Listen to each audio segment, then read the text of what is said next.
ধরে নিলাম for N এক্সাম্পলে আগুনটাই আমার খোদা, এতক্ষণ তো আগুন রে নম নম করতো, তো পানি দেওয়ার পরে আমার খোদা গেল কই? প্রশ্ন আছে না নাই?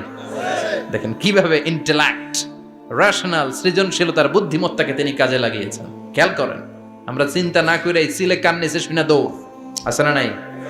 একটু যাচাই করার প্রয়োজন বোধ করি না, ভেরিফাই করার প্রয়োজন বোধ করি না। এটা মহামারীর আকার ধারণ করেছে আমাদের সমাজে, সমাজটা শেষ।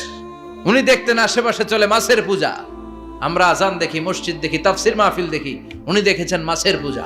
উনি বাইরে দেখেছেন গাছের পূজা, উনি বাজারে দেখেছেন গরুর পূজা, উনি এলাকায় দেখেছেন মূর্তির পূজা।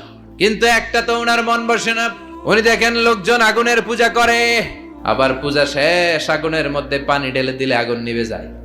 মাথায় ধরে না কি রে, আমার খোদা কই গেল হঠাৎ করে? এতক্ষণ তো ছিল। উনি যুদ্ধ করেছেন নিজের সাথে নিজে, বারবার লড়েছেন, লড়তে লড়তে তিনি আল্লাহর সন্ধান পেয়েছেন।